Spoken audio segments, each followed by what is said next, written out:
Hey, everybody. Welcome to Takeoff with John Clark, presented by NJM Insurance. Please rate and review this podcast wherever you're listening and subscribe for free. And with the Ben Simmons saga going on, when everybody heard he was suspended for conduct detrimental to the team, I thought, wow, last Philly superstar athlete to be suspended by their team for conduct detrimental, T.O. So let's get some perspective on what is going on with Terrell Owens.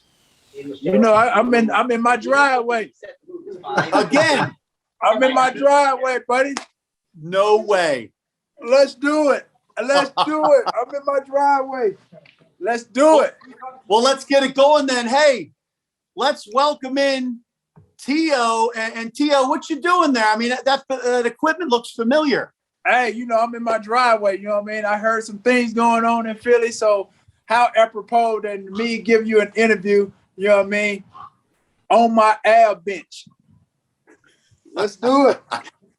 And I tell you what, I bet you those abs look the same from 16 years ago. Let me give you a glimpse. Hey, ain't nothing changed. I still look the same, baby. I still look the same. Ain't nothing changed, John. Let's go. Wait, is this video from 16 years ago, or is this really you right now? Hey, this is real time, baby. This 2021 right here. 2021. Wow. You could still play right now, I bet.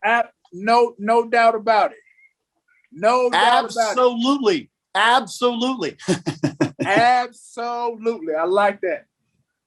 Hey, T.O., thanks for doing this, man. And this is a great setup. First of all, where are you? California or Florida? I am in Los Angeles, California. Beautiful. Well, T.O., I know it may not be for the best of reasons, but like with the whole Ben Simmons thing going on here in Philly, everybody's like, oh my goodness, Ben is probably not doing this the correct way. And they said, all he needs to do now is the sit-ups in the driveway, and then he'd get it done.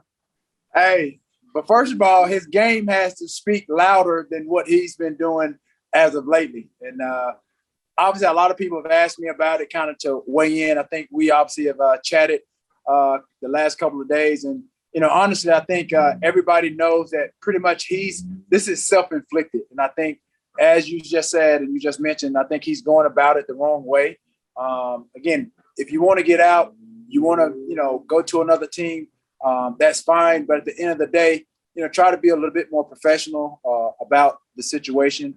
And I think for him, he just has to kind of just sit back and see what's important. Is it playing basketball? Is it getting out of Philly? But I think it's unanimous as far as everybody's thought process, as far as his way of going about the situation. Now, if I go back to your situation, and even like nowadays, James Harden and other guys, when they either want a new contract or they want to get out, whatever it is, and they hold out or hold in, usually it's from a position of strength. Like, hey, like you overachieved. James Harden says, hey, I'm so good. This doesn't work. This isn't working out anymore. So let's move on. But Ben Simmons, to me, it's unique because he's kind of dealing from a position of he's coming off his worst playoff performance ever and one of the worst free throw shooting performances ever. Yeah, usually going into a situation like this, I mean, whether it's contractual, whatever the case may be, as you said, usually it's leverage. I don't really feel that he has any leverage in this situation. As I said earlier, I think his positioning, I think, is self-inflicted based on performance. I know firsthand, I've been in Philly playing in front of that crowd. If you're performing well, they're going to love you. And obviously, the situation obviously hasn't gone well, but I feel bad in a sense, and I've been critical of him because I'm a basketball fan. I saw how horrendous he played, especially with the talent that he has. But a lot of this, I think, falls on the shoulders. Not only he has to take some self-accountability, but the coaching staff that drafted him, Brett Brown. Part of it is their fault too, because obviously they saw the potential. Like I said, whatever the scouting reports were as far as him coming into the league, his potential, the expectations of his ability. Usually guys, they get better year after year. You have the caliber of coach of a Brett Brown. I think they did him some disservice by not pushing him and allowing him or pushing him to shoot. Obviously, we've seen the clips. It's one thing to shoot in practice or do some things for the gram, but it's a different thing to go out there and perform in front of thousands of people, especially the city of Philadelphia. And that's where it really matters most. And I think that coaching staff did him a disservice. I think now he's trying to figure out a way. I don't know if it's going to change. I don't think the change of scenery is going to change his game per se, but I think the best approach I think anybody could have given him, especially in his inner circle, was to go in, prove that he's the player that everybody has these high expectations of him to be. And I don't think he's willing to do that. I think the post game of Joel Embiid, I think some of the comments from Doc Rivers, I think rubbed him the wrong way a little bit, and understandably so. But at the end of the day, they're paying him. They have to realize he's getting paid lots of money to perform, and he's underperforming. So that's where he has no leverage. But at the end of the day, I think once he looks back on this some years from now, I'm sure he'll look back on this like, okay, I wish I could have, or I would have done it this way. But obviously that comes with growth, that comes with maturity. And I wish the best for him in this situation. It's not good right now. But I think once he just gets in a situation where he can play basketball and show people that he can do what we all expect him to do, is play more so outside of just the athleticism. Yeah, he's a great athlete, but they need him to be a point guard. That means he needs to score. Hey, the reason why I wanted to talk to you is because you are an extremely driven athlete. You're a Hall of Fame athlete. And I think once you felt something or had a stance, you weren't backing down. So in this case, the reports have all come out that Ben Simmons does not want to play another game for the Sixers. And he did come in, he did report, but now you see the reports. He's not participating in the drills. He was supposed to have an individual session today, and he did not do it. And they're kind of claiming back tightness, even though the Sixers doctors cleared him. And they're also saying he's not mentally ready. Tell me about this approach he's taken. Do you agree with it, or do you think it's kind of a bad way of going about it? It's redundant. I mean, obviously he's not going about the situation. I think the most mature way.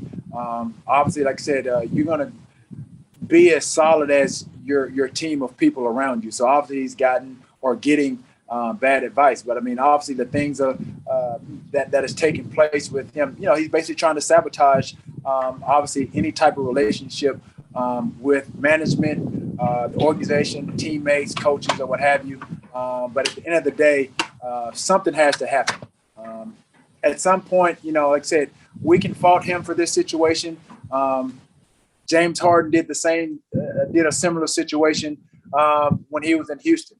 He alienated a lot of his teammates. But at the end of the day, the difference between James and Ben is that, hey, James can actually play. He can flat out play.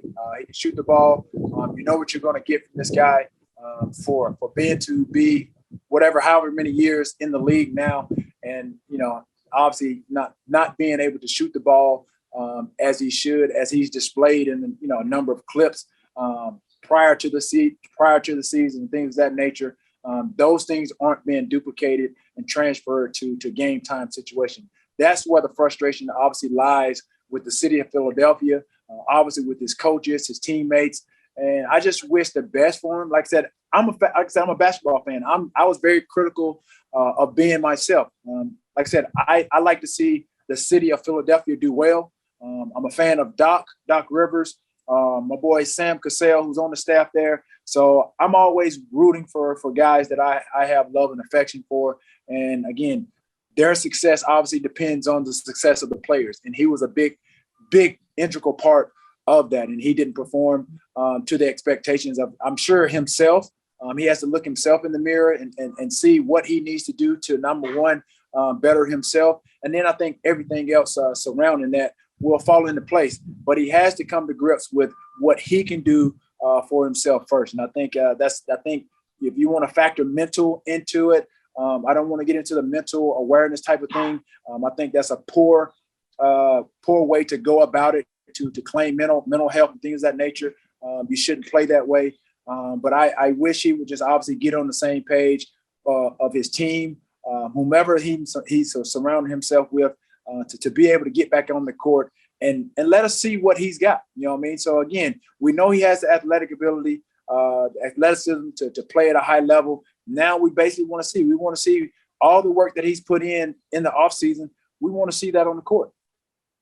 How do you think this is going to play out? Because you've been in the middle of a standoff where you were suspended for conduct detrimental to the team with the Eagles. And it was kind of like there were some incidents and the Eagles were like, okay, we have to do this now. Sixers.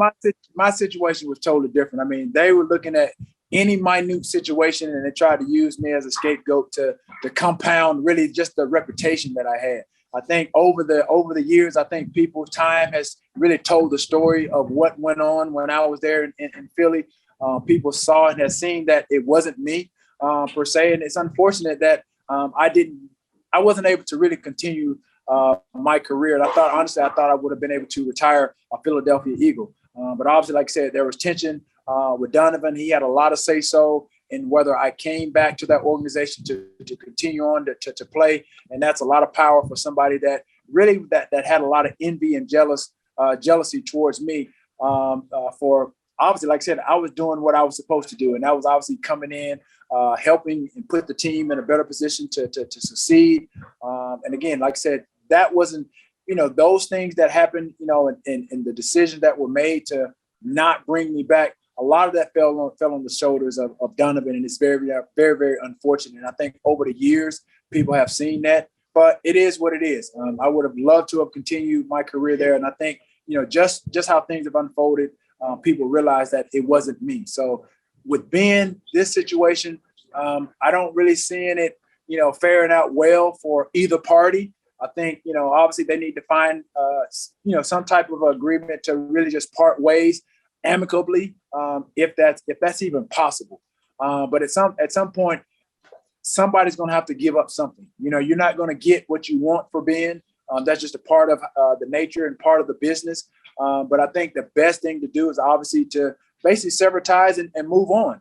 Because if it lingers on, this is going to be a distraction, and it's not fair for the guys that are putting in the hard work, having to answer these questions about Ben Simmons and whether he's going to be there, he's not going to be there on a daily basis. And I'm sure, that can be very tiresome, especially with the 82-game season. But Tio, I mean, Ben has 4 years for $150 million left on a max contract. So the Sixers are saying, hey, your job is to come play for us for a lot of money, and we are not going to give in to you unless we get a significant difference maker, is what the president, Daryl Morey, is saying, an all-star, somebody who can help them win a championship. So who do you think is going to blink first in this? But you can bank on that. But again, okay, just say he does say, okay, I'm going to come back. You're still not going to be sure that you're actually getting your money's worth when he's out there on that court. He's already basically, he's there so he doesn't get fined. I'm going to take a page out of Marshawn Lynch's book. I'm just here so I don't get fined. That's basically what it all boils down to. So at the end of the day, sometimes that's part of business. Sometimes you have to chalk it up. You have to bite the bullet and take your lumps and take your losses. And I think in this situation, it's not going to bode well for either party. Now, I really want to pay respect to that situation you were involved with 16 years ago. Were you, though, coming back to the Eagles because they did not redo your contract? Were you coming back with an attitude and some anger and did some things to kind of buck the trend? Honestly, no, I did not. I mean, like I said, I'm an honest person. And like I said, prior to the season, I mentioned that I was going to hold out. And then I talked to my friends, I talked to my family, and I figured, okay, that's not the best route to take. It's not going to bode well for anybody. So I came into camp. And I did what I had to do. There was a few disagreements here and there. And then, like I said, that's what happened with the whole sit-ups in the driveway. Andy and I had some disagreements, and that had nothing to do with me being mad with anybody about my contract or anything like that. That was solely about me rehabbing. And so that particular day, Andy and I got into it. As you know, Lehigh, everybody, every position, every day went out and they signed autographs or what have you. But I was basically recovering, rehabbing from a groin injury. I felt like my health was more important than going out signing some autographs, because you know, when I was there, it was 10,000 plus fans every day. I was signing autographs. I was doing what I was doing, interacting with the fans, this and that and the other. So I wasn't alienating any of my fans or things of that nature. I just wanted to go try to get myself healthy as I could. And so that's where we had a standoff in the wherever we were. And, you know, we had a bit of a disagreement. He sent me home. So other than that, I knew that with this, it's the same thing with Ben. You're going to go in and you're going to be upset with management. You can be mad at Joel. You can be mad at Doc Rivers or what have you. But it had nothing to do with my teammates. I wasn't going to involve my teammates or alienate my teammates because there was we had a business disagreement regarding my contract. There were things that I did behind the scenes to try not to make my contract situation a distraction. We tried to handle it during the offseason, and then somebody leaked out from the organization that I was griping about it. But we tried to do it knowing the perception and the reputation that I had. I tried to do things a better way. And because of the reputation, whoever it was, whether if it was Lurie or whomever it was, they basically leaked out and said that I was griping and I was mad about the contract. I wasn't mad about it. I just felt like I deserved more than what I was getting. I deserved market value based on what I had proven, what I had showed playing in the Super Bowl, pretty much with 2 screws and a plate in my ankle, and just throughout what I did throughout the course of the season. So it wasn't anything to that nature of me really trying to alienate any of my teammates. Like I said, it was a business decision. I tried to do it the proper way. And like I said, they tried to make me look bad to the media as if I was griping about my contract. But I would have, trust me, I would have loved to have continued and ended my career in Philly. And I think, you know, the city of Philadelphia, they realize that and they know that now. Some insurance companies, they use jingles and mascots, but not NJM. When you're upfront with your customers, you don't need gimmicks. NJM, no jingles or mascots, just great insurance. Get a quote today at njm.com. Was there a fight with Hugh Douglas, though, that had something to do with this? No. I mean, everybody knows about the scuffle. I mean, that happened. But at the end of the day, man, that's just me. Like I said, that it could have been you. If you tried to, you know, confront me about something that wasn't true or what have you, or whatever, I'm going to stand up for myself at the end of the day. It didn't matter if it was Hugh. It could have been Greg Lewis. It could have been Freddie Mitchell for all I care. But no, that had nothing to do with it, man. Like I said, my focus was really trying to do the best that I could to try to help us get back to the Super Bowl. But unfortunately, like I said, the powers that be, Donovan had a lot of say-so as to me not, you know, coming back. And so it's unfortunate, but that's just the way it is. Give me an idea of Ben's mentality, though. When he came back here, do you think it was more so he's not losing any more money or the love of the game? Because you had a situation where you wanted to be paid more and you probably had to make a decision. How much do I love football? How much do I want to I think a lot of it had to do, I'm sure a bit of it, part of it was financial. But I think, honestly, I think he probably felt slighted with some of the comments post game at the end of last year, with some of the comments that Doc made, and maybe the comments of Joel Embiid, and rightfully so. Obviously, especially like you said, you mentioned it earlier, a guy that's been paid so much amount of money, so many expectations for that type of skill set. You expect more than what the city got and the team got during the playoffs. So, like I said, I don't know if it was a mental thing or what have you. Maybe it's a mental block as far as him being able to shoot the ball. But again, it's not, you know, the dots are not being connected, especially if you can do it for the gram or show us or display your shooting skills, and that's not duplicated, it's not transferred to the floor, then something is wrong. So I think that's, again, when we talk about, you know, management, they want a bang for their buck. They want their money's worth. That's what they want. That's what the city of Philadelphia want out of Ben Simmons. Trust me, if he were to go in there, you know, walk the line that he needs to walk and go in there and play and do what he's supposed to do and change the minds and the hearts of what has transpired, that's the best thing that he can do. Trust me, I know Philly. They're forgiving. They're a forgiving city too, but at the end of the day, you rub the city the wrong way, that's what you're going to get. Hey, they booed Santa Claus, so nobody's off limits, and especially not Ben. But like I said, I think obviously whomever is in his circle, obviously is, they're assisting him in obviously his mindset and what he wants to do. Clearly, he wants to get out of Philadelphia. Clearly, I think it's the wrong way to go about it. Like I said, I know what he's going through because I felt the same way going into that second season with the Philadelphia Eagles, knowing that, I wasn't getting paid or what have you. But my mindset was like, okay, I'm going to show you. I showed you throughout the course of the season. I showed you what I could do in the Super Bowl off basically 1.5 legs. So it wasn't really, it was, like I said, it wasn't anything against my teammates or the city of Philadelphia. I just, like I said, I'm one of those guys, and I was one of the guys. I proved my worth. And, at the end of the day, like I said, I know for a fact that we tried to, orchestrate and negotiate a new contract behind the scenes. But, people knew how the media would react. If somebody from management would say, oh, yeah, he wants a new contract and he's doing this and he's doing it this way, what have you. But I felt like we were doing it the right way behind the scenes. We didn't say anything. And to basically stall the talks, that's what they did. They leaked it to the media and said I was griping about a contract extension. Yeah, did I want one? Yeah, absolutely. I wanted to get my market value. And like I said, I risked my career. I put my career on the line. I put it on the line for the city of Philadelphia.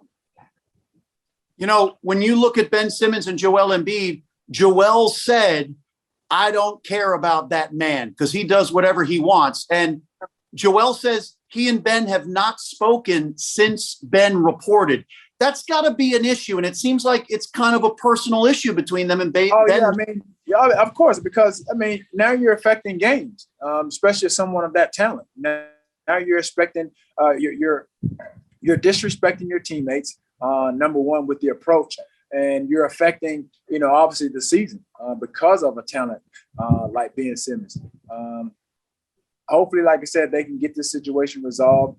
Hopefully sooner than later. But as I said earlier, it doesn't bode well for either party. Somebody's going to take a loss one way or the other. Nobody's going to be ultimately happy in this situation. And I think it's probably best, at all costs, you got to just wash your hands of it, move on, part ways, and then just kind of just start over and go with the guys that are there. Now, you have said, you've admitted that you did make some mistakes along the way and you wish you could take some of them back. And you mentioned maturity. Ben's 25 years of age. Can you take me back to maybe the mentality you had when you were younger or some other guys have, and maybe he is stuck in that stance and maybe he's in his feelings here? Well, like I said, that just comes with, growing up, maturity, growth. Again, he's a 25-year-old kid, making millions and millions of dollars. So I think obviously these kids these days, especially with the NBA, the money, it comes in abundance. A lot of these guys need to prioritize really their profession and their crafts. I think social media has really ruined a lot of these kids today. But I think once he looks back on this, I'm sure, again, he'll say the same thing. I wish I could have done this, or I wish I would have done that differently. And that just comes with life, just comes with growth. Can you imagine if your situation had played out in the day of social media? Yeah. I think a lot of fans would have obviously sided with me more so than the actual media. Media controlled a lot of what was said. They created a lot of narrative, without really hearing from obviously the player themselves. And I think now with so many social media platforms, and obviously me being who I am, I think I would have been able to really deter and really been able to really speak my truth. And so I wasn't going to try to continue to compete with the media and some of those individuals that really didn't have, my best interest at heart. So, like I said, I probably would have been beloved with a lot of my fans, just like the city of Philadelphia did. Now, you talked about maturity of Ben Simmons, and maybe he is hurt by Doc and Joel in their comments. I remember when Donovan was asked, can we win the Super Bowl without T.O. when you got hurt? And he said, yes. And I always said, what else is he supposed to say? Do you think maybe there was a little bit of hurt feelings on your part that you never Well, got? he said, no, Donovan said, we've won without T.O. We can win again. So it wasn't like he was, vouching for me or, giving me any praise or anything of that nature. So it was unfortunate, especially for somebody like I said, Donovan, to be the captain, the quarterback of the team. You would have thought that, he would have taken a more political route as far as answering those questions. But like I said, once those things started to unfold, it basically revealed really kind of who he was, and definitely a different person than I anticipated. From obviously our first time really hanging out in Hawaii at the Pro Bowl, and then obviously, like I said, playing our first year. So at the end of the day, like I said, I probably would have been there had it not been for him. He didn't endorse for me to come back, and that's the way it was. So what'd you think when you heard the news that Ben was suspended for conduct detrimental to the team, and that the things he was doing, and then people started to bring out the GIFs and the video of you doing your ab work there on the bench? But my thing is, I was trying to make light of a situation. At the end of the day, they didn't really know what went behind or what went into really me doing the abs in the driveway. When I left, Andy said, go keep yourself in shape. I'll get back in touch with you when we get back, from camp. So that was what went into that. It wasn't really me trying to, spite anybody or anything. I was just trying to have fun and make light of a situation that obviously that had hit the media wave by the time I got back to Morristown, New Jersey. Well, by the way, Morristown, New Jersey, Ben Simmons lives in the same cul-de-sac or neighborhood that you did. Oh man, that must be a bad neighborhood then. As far as Sixers fans, you talked about Philly. Why do you think Ben can't just be accountable and work on that deficiency? Instead, it seems like he's deflecting blame. Honestly, bro, that just comes with maturity. He hasn't gotten there yet. So again, obviously, a lot of that really kind of boils down to who's in his circle, who he's surrounding himself with.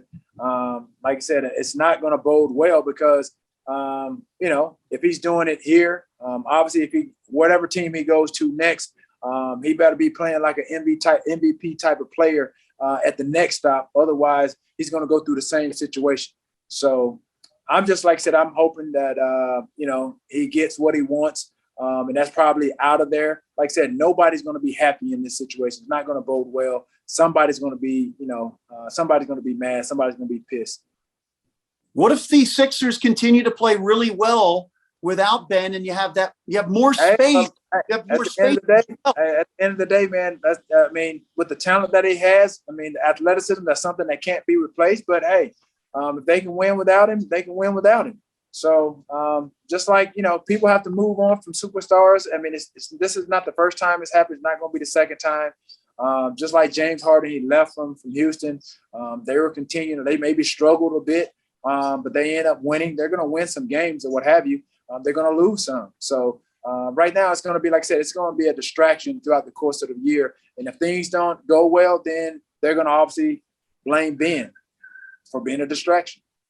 Lane Johnson returned to the Eagles, and he talked about how he's been battling depression and anxiety for a long time. And mental illness is something that was kind of, I remember interviewing Brian Dawkins last week, and he said back in the day, it was just like rub some dirt on it. Nobody really even considered what's going on in the head. Do you wish you had known more about everything that goes on with mental issues or anything like that? Did you have any experience with that? Man, everybody grows up different, man. Everybody deals with different problems in different ways. As Brian Dawkins said, sometimes, depending on how you were raised, whether it's by your mom, your uncles, your dad, or what have you, especially as boys, when you grow up, you're taught to be tough. That's the mentality that you have as a kid, as a young boy, as a grown man. And then again, that's just part of life. We didn't look at it as mental health issues. That was just something that you dealt with. When you talk about, some of the greatest that have played the game, when there come mental roads or mental blocks or what have you, that's what that's what made a lot of those guys that are great, made them champions. That's what made them great. So again, it's a fine line to when discussing mental health awareness, because the same thing that a lot of people are dealing with now that makes them feel depressed. Other guys, they look at it different. They use it to motivate them. They use that to inspire them. So I can't really say, I'm not a doctor one way or the other, but I wasn't built that way. Some people are not built to handle certain things like that. Yeah, it's a part of life, no doubt about it. But if you're not, like I said, equipped to deal with it in a way, some people may need help. Some people don't.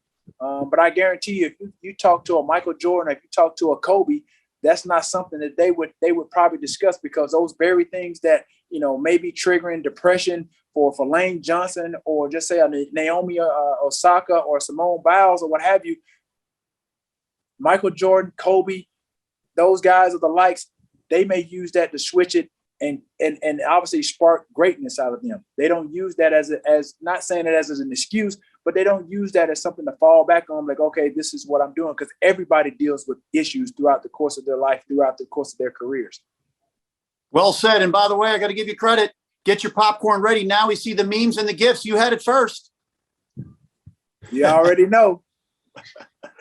Hey, you're a Hall of Famer, T.O. We appreciate the time, and this was fun. And hopefully they can get something worked out here for Philly and basketball in the Sixers. Oh, man, I know, man. I'm sure they didn't expect all of this to be unfolding, especially going into the season, man. So I'm sure, like I said, it's just something else for everybody on the radio waves and the networks to be discussing right now. It's always something in Philly, that's for sure. No sit-ups in the driveway anymore, though. You got that? Nah, yeah, that's what he should have done. He should have that's what he should have done. He should have been creative like me. He should have came into camp and got on the out bench and said, no comment. Hey, thanks a lot for the time, T.O. All right, man.